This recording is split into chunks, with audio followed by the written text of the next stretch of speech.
New Oculus Quest 2 VR Racing Simulator Grid Legends. In this video, we will take a look at everything you need to know about the new Oculus Quest 2 VR Racing Simulator. The Quest 2 was doing a terrific job of spreading VR gaming to a larger market before Meta decided to hike the price for whatever reason. Its library is regularly replenished with new games, not simply VR experiences from a variety of genres. Having said that, one thing the system has failed to provide is a library of racing titles. The PSVR, its now defunct rival, had some decent titles like Wipeout and Drive Club VR. Gran Turismo 7 will receive a VR update for the PSVR 2. PCVR has released titles such as Assetto Corsa and some more hardware-intensive experiences for owners of large rigs. Meanwhile, nothing has happened in Quest 2. This is why we were ecstatic when a full-fledged port of Grid Legends for the system was announced. Sure, Grid Legends wasn't a masterpiece of a racing game, nor was it even the greatest in the series. But the fact that EA and Codemasters bothered to create a hefty racing game for the portable VR device piqued our interest.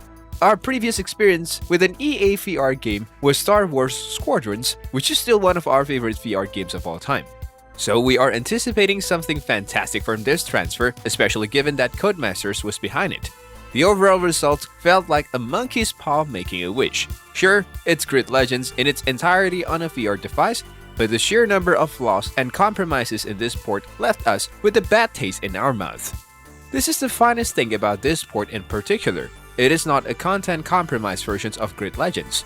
From the intriguing but unsatisfying story mode to the supplementary occupations and racing challenges, everything is present.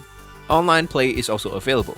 This port includes everything, to the point that its file size is prohibitively large for a VR headset with such little storage. If you're looking for a racing game on the Quest 2, there's a lot to do and enjoy with a headset strapped to your face. The main attractions of the console versions, the sound department is also virtually unchanged. The voice acting is adequate, while the music remains excellent. The issues are elsewhere. It has a SoC, which is similar to the hardware seen in some smartphones. This is probably why some of its main killer apps, both already out and previously announced, are VR versions of games from a few generations ago, such as Resident Evil 4 and Grand Theft Auto San Andreas, as frame rate drops are a death sentence for a machine that can easily make you vomit if things don't run as smoothly as possible. To its credit, Grid Legends performs admirably on the system, but the number of obstacles endured in order to attain that performance was staggering. Simply said, the Quest 2 versions of Grid Legends resembles what we would expect a hypothetical Switch port of the same game to look like. It's difficult to get enthusiastic when driving one of the machines accessible in the game due to the drastic decline in texture's quality, almost non-existent post-processing effects, and immersion-ruining resolution. It appears to be a mobile port of the game that was later transferred to VR. To be sure, the general level of geometry remains somewhat solid, as does the frame rate. But at what price? This bears no resemblance to Grid Legends or any other PS4 era racing game. Yes, everything plays smoothly and the controls are adequate. But here's the odd thing. This VR version of Grid Legends doesn't employ any motion controls at all. It doesn't make use of any of the features of the Quest 2 or its controllers. Even though you are sitting in a car, you steer by moving the left stick. You can't even pretend you are steering an invincible wheel as in Mario Kart. When exploring menus, you barely have access to motion controls, and those are presented in a static manner, as if you were merely playing the non-VR versions of the game while wearing the visor.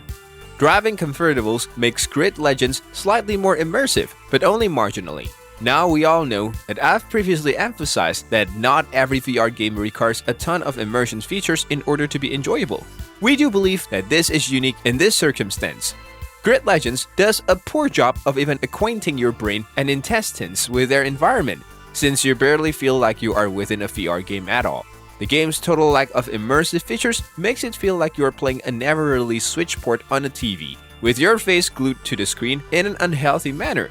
It is, to Codemasters' credit, the full versions of Grid Legends, but now in VR. It's not just a VR experience either. This game has a ton of substance, making it one of the meatiest titles available on the Quest 2. The awful visuals, lackluster handling, and lack of immersions, on the other hand, makes this one a tough sell to all.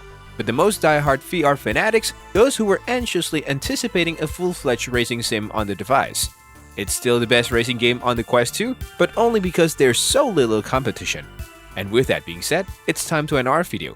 Subscribe to our channel for more amazing videos like this. We'll see you with another interesting video.